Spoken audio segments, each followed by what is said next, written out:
આખું વર્ષ ડોક્ટર વ્યસ્તતા અને તણાવમાં કામ કરતા હોય છે, ત્યારે આ તણાવ દૂર કરવા માટે એક્ટિવિટી જરૂરી છે। ત્યારે ઓલ ગુજરાત વોલીબોલ ટુર્નામેન્ટનું અમદાવાદમાં આયોજન કરવામાં આવ્યું।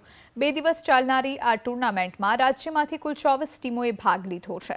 આયોજક ડોક્ટર ઉદય પટેલ પ્રમાણે દર વર્ષે તબીબો માટે આ પ્રકારે આયોજન કરવામાં આવે છે। આ ટુર્નામેન્ટનો આયોજનનો હેતુ એ છે કે આખું વર્ષ ડૉક્ટરો સ્ટ્રેસમાં કામ કરતા હોય છે અને જે પોતાની ડેલી મેડિકલ સર્વિસમાં થોડું ને થોડું ક્યાંક ને ક્યાંક દરેક ડૉક્ટરને કંઈક અંશે સ્ટ્રેસ હોય જ છે।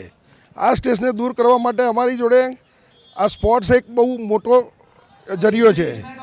અમે દર વર્ષે છેલ્લા 10 વર્ષથી આવી ટુર્નામેન્ટ દર વર્ષે યોજીએ છીએ અને ગુજરાતના અલગ અલગ સિટીમાં આનું આયોજન થાય છે।